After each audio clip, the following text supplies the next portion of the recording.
Well, this is funny that's what's in the bag, but we're talking about shoes. I have G4s, as you can see. They're very comfortable. I wear them to dinner. I can go play golf and go straight to dinner afterwards. I usually make fun of people wearing golf shoes to dinner, but these you can't really tell that they're golf shoes. So it's perfect, very comfortable, very lightweight, easy to walk around in for 5 hours on a PGA golf tournament. It's wild to say, but I mean, I haven't slipped the way they do the bottoms.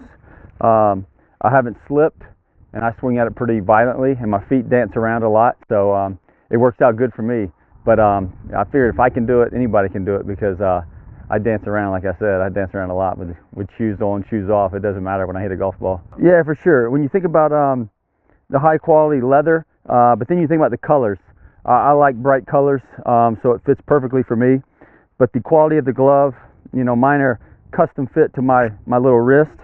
But yeah, it's pretty good. You know, again, I've never thrown a golf club with a glove on, so it holds the grip pretty good, pretty strong. And again, it works out for me. No matter what, I look stylish, even if I play bad golf. Yes, I have a G400. I have the low spin, so the LST, and mine obviously is pink. We started doing the pink drivers for charity a few years ago, and so we've made a few for help some children around the world. And then mine is this one is 7.6 degrees loft. You know, custom shaft by True Temper. It's the old by Matrix. Came out in 2002, so I haven't switched shafts. I've played that same shaft since 2002. Love it. There's never been another shaft that I can hit what I call the dink cut and then the high bomb, so I can do everything with it. Club head speed's probably around 120-ish. It depends on which monitor you're on. You know, we've seen on tour where people are swinging a lot harder than it really are. So it just depends on whose launch monitor you're on or whose numbers you're dealing with. At Ping, I'm around 120. And then, gosh, my carry distance on my so-called find the fairway dink cut is probably around 290. Rolls out to 300, 305 in that area. And then if I was really trying to get after it, 320 carry if I hit it with no wind, just straight away. So yeah, I mean, I can do a lot with the club. I like to play a cut most of the time, but if I have to, I can draw it a little bit. Even though it's built not to draw, I open it up and make it stiff so that it doesn't draw very good. Yeah, I got a 3-wood, again, custom shaft, just because I like custom and bright colors. And then I still have the G 3-wood. I really have it just for like a par 5. Some shots, a couple shots off the tee here and there, depending on the course. But I don't hit it that much, just because I really don't need it. It's either driver. I got a 2-iron that goes 260, so the 3-wood's kind of right in that middle zone. You know, with golf courses now trying to get 600-yard par 5s, so every once in a while I'll have to pull out the 3-wood trying to get there, and two, if I can somehow hit the fairway. So that's when I usually bust out the 3-wood. A couple of short holes where they're making drivable holes as well, where a 3-wood might come in handy. Riviera in LA, number 10. You know, I'm hitting 3-wood there, trying to somehow shape it onto that little green. Driver, you know, I get about 6 months out. We get it a lot earlier than the public, but before it even goes in play on the tour, you know, they give it to us and let us test it to see what we like and don't like, so they can tweak it before it comes out. 3-wood is a little later, and so I just don't, because I don't hit it as much, I just don't have that time to practice, because I want to practice with the other stuff. So that's just harder for me to put in. 2-iron is, I have it for, again, I don't really like hitting wood off the tee because of, I want to hit something lower that gets in the fairway and runs. So this 2-iron is, I think it's 17.5 degrees. So it's like a 1-iron. And then it's my stinger off the tee, trying to get the fairway, especially at a British Open. It really helps out, hit it lower and running. But on tour, it goes about I'll say 260 off the tee. So it's a perfect so-called 3-wood as normal people, I guess. You know, it's been a good weapon in my bag over the last year or so when I've been using it. Normally the iBlade's built to go higher, easier for people to hit, but for some reason this one, especially when we lowered the loft a little bit, it's coming out like just a rocket, low bullet. So I really like it. I've been using the S55s again because of the new model, the iBlades. They go too high because I want to be able to work the ball all different directions and high, low. And I felt like these iBlades were just going too high for me, so I stayed in the 55s. I love them. They've been good to me. I've won a few tournaments with them, so I didn't really see any reason to switch. When you're learning a new club, trying to learn how to flight it down, and I just like these too much, so I just stayed with them. And Mr. Solheim and Ping said it was okay. I scrape all my labels off. I don't like labels on my shafts, so I think these are X100s.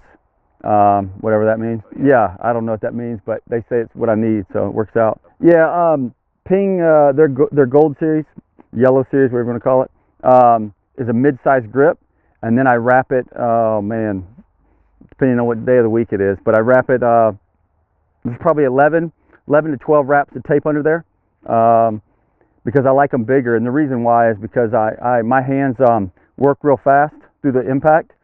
So I try to get the bigger grips to slow them down a little bit. You know, in golf, minute movement is a big deal. And so for me, instead of changing my grip weaker, I just try to change the grips, and I open them up too. If you look down the Ping, you can see the club face is open.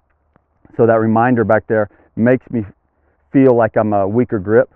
So I trick my game into feeling a certain way, instead of me changing my hands position, because then I'd have to learn the whole golf game over again. So I wanted to change the grip to match my swing or my grip. When I was in college, I played regular stiff shafts. And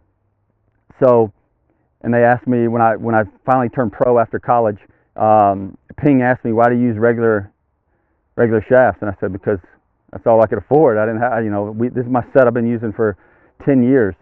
And they said, okay, well, you want something else? And I said, whatever y'all tell me. So that's how we went to these shafts, and that's how we started setting it up that way.